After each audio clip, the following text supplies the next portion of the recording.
Brasil vive um momento histórico. No Paraná, como no resto do país, a população veio para a rua exigir mudanças na política. As passeatas são provas da maturidade da nossa democracia e principalmente de liberdade. Mas na nossa história já fomos várias vezes proibidos de nos manifestar publicamente, de revelar nosso repúdio à forma como éramos governados. A partir deste sábado, em 2 programas, vamos mostrar como era viver num país sem liberdade de expressão.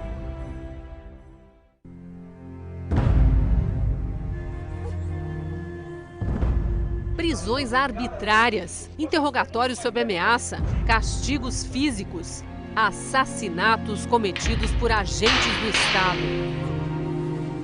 Não estamos falando do que aconteceu durante o regime militar das décadas de 1960 e 70. Não ainda. A história brasileira e a paranaense são permeadas de atrocidades praticadas por quem está no poder contra os que ousam se manifestar exigindo mudanças. Liberdade! Viva a liberdade! Viva a vida! A questão da violência de Estado, a tortura entendida como violência de Estado, ela é uma herança do período colonial. Os autores trabalham isso. Lembre-se, por exemplo, do Tiradentes, que foi esquartejado e seus membros foram expostos. A ideia do crime da lesa majestade. Você tem que expor para os outros o que acontece com quem é infiel ao rei. Daí que vem a palavra inconfidência mineira. Mineira porque ocorreu em Minas Gerais, que sofria com a exploração exagerada de suas minas e a cobrança de impostos absurdos sobre o ouro extraído. Mas o historiador lembra que o levante representava os anseios de toda a nação por liberdade. Era o povo pedindo para ser ouvido já no século XVIII, exigindo o fim da opressão do governo português, dos abusos políticos. A repressão foi pesada e plantou sementes de ditadura na nossa história. Isso vai perpassar a história do Brasil e vai transcorrer o século XIX também. A violência é exemplar, mostrar para os outros o que acontece com quem foge da regra, ou assim, alguma coisa desse sentido. Em solo paranaense, o primeiro período intensamente marcado por atrocidades cometidas por agentes do Estado foi o da Revolução Federalista no fim do século XIX. Tá certo que dessa vez não foi apenas um levante de ideias, como mostra o filme O Preço da Paz, do cineasta Paulo Morelli. Já havia passado mais de um século da Inconfidência Mineira. A independência de Portugal estava conquistada. Os representantes da monarquia tinham sido expulsos do Brasil, mas os revoltosos tinham lá suas razões para reclamar da república que engatinhava. O Marechal de Ferro, que era o Marechal Floriano Peixoto, estava inconstitucionalmente no poder. Ele deveria chamar, por ordem constitucional, uma nova eleição, porque a renúncia do Marechal Deodoro ocorreu 2 anos antes do fim do mandato. E ele passou por cima dessa disposição constitucional. Então foi uma revolta, entre aspas, legítima. Foi uma revolta com fundamento constitucional. Revolta reprimida na cidade da Lapa, aqui no Paraná. No episódio que entrou para a história como Cerco da Lapa, o exército republicano resistiu por 26 dias ao avanço dos revoltosos gaúchos. Os soldados, conhecidos como pica-paus por causa do uniforme que usavam, só se renderam com a morte do líder da tropa, o general Carneiro. Os vitoriosos maragatos, como foram apelidados os federalistas, eram em número bem maior. Mas chegaram à capital paranaense desgastados, famintos e agressivos.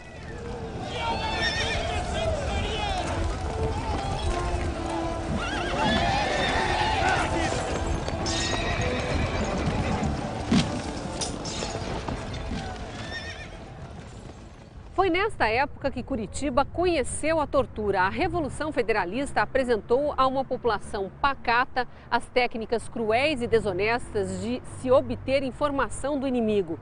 Neste caso, a tortura foi praticada pelos 2 grupos envolvidos no conflito. Sofriam os revoltosos e também os soldados que eram presos. Ambos os lados agiram de forma a extrapolar direitos fundamentais. Os maragatos, tal como os pica-paus. Houve degolas dos dois lados, houve torturas dos dois lados e houve excessos dos dois lados. O que acontece mesmo aqui é o fuzilamento. Fuzilamento principalmente por parte das tropas governamentais. Houve casos até de inocentes torturados e mortos sob acusação de apoiar os revolucionários. O caso mais exemplar foi o do Barão do Cerro Azul. Meus filhos. Comerciante proeminente da época, ele assumiu o comando da cidade quando ela foi abandonada pelos governantes e precisou pagar os revoltosos para poupar as mulheres do estupro e Curitiba da destruição. O Vicente Machado, que era vice-governador, era o Xavier da Silva, era o titular, mas estava convenientemente doente. E eles vão para Castro, eles vão embora. Abandonam a cidade, né? Abandonam a cidade. Aí o Barão do Cerro Azul se viu obrigado a pagar uma coisa que maculou muito a imagem dos maragatos, que eram os chamados bônus de guerra, que era assim, empréstimos de dinheiro, e depois que eles tomassem o poder, eles pagariam. Né? Essa era a justificativa. E é na volta do Vicente Machado que o Barão do Cerro Azul vira a vítima da tortura do fuzilamento. E daí ele é convidado a ir para o Rio de Janeiro para um julgamento de guerra. E daí ele está no trem que liga daqui a Paranaguá, eles param o trem no meio da madrugada e daí fuzilam ele e mais 7 companheiros de infortúnio. Ali na Serra do Mar. Na Serra do Mar, e os corpos são jogados ali mesmo. Este pesquisador de tortura no Paraná lembra que a violência contra o Barão seguiu até depois de sua morte. Acabou atingindo os descendentes dele e, de certa forma, todos os paranaenses, por décadas privados de conhecer a história verdadeira. O nome dele foi proibido de ser dito até a década de 40 em Curitiba. Foi proibido erguer qualquer busto, foi proibido escrever sobre a história dele. E um pesquisador gaúcho diz que parte da nossa identidade paranaense ser tão fechada, nós curitibanos sermos tão fechados, foi por causa da morte injusta do Barão do Cerro Azul e dos ressaibos da Revolução Federalista. Trauma coletivo, um trauma social.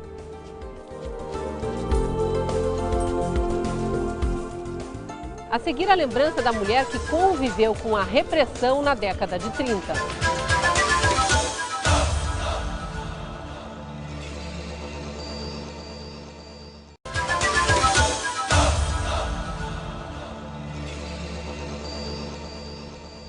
O Meu Paraná está de volta com o primeiro programa que fala sobre tortura no Paraná.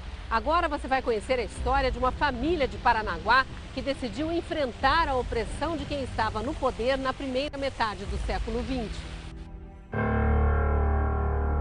Os paranaenses voltaram a ver o Estado brasileiro se impor pela força 4 décadas depois da Revolução Federalista, em 1930, no início do primeiro governo de Getúlio Vargas.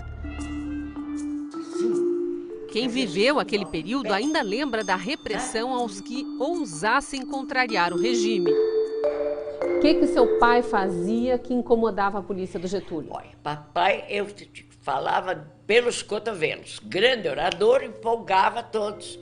Então, qualquer coisa que o Getúlio, que ele era contra, ele ia para a praça pública e falava sobre aquilo. Ele se posicionava contra o governo do Getúlio Vargas? Se posicionava contra. Salientava tudo que estava errado, sabe? Aí chegava em casa à noite para dormir, a polícia ia lá. Aí chegava, a polícia já ia todo convocado para comparecer aqui e ali, sabe? A senhora lembra da polícia na sua casa de madrugada? Ah, sim, de madrugada, a gente dormindo, um sono pesado, em pezinho, para revistarem tudo. Eles vinham armados já com aquelas coisas assim, com aquelas caras mal encaradas, tocavam a campainha, batiam na porta, a pessoa abria, não tinha nem licença. Subiam direto, primeiro no sótão, porque certo, eles achavam que se alguém fosse esconder, ia no sótão. A família de Liamir vivia em Paranaguá, no litoral do Paraná. Ela conta que o pai, contador dos comerciantes da cidade, professor e, acima de tudo, um cidadão inconformado, foi perseguido inúmeras vezes. Chegou a ser preso pela polícia de Getúlio Vargas. Quando a gente via barulho já de carro, já ficava atordoada, já sabia que era coisa lá, porque não passava carro. Quem é que Paranaguá é uma cidade pacata, o comércio fechava às 6 horas, não tinha mais ninguém na rua.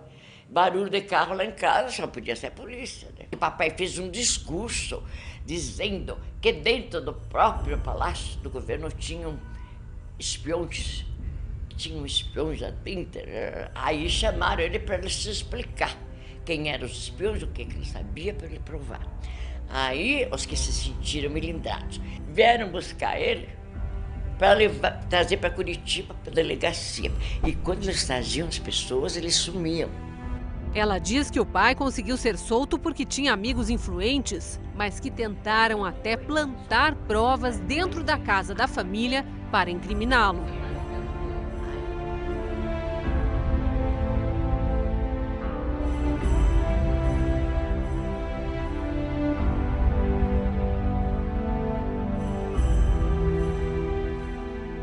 No próximo programa você vai ver depoimentos de gente que sofreu nas mãos da ditadura militar nas décadas de 60 e 70.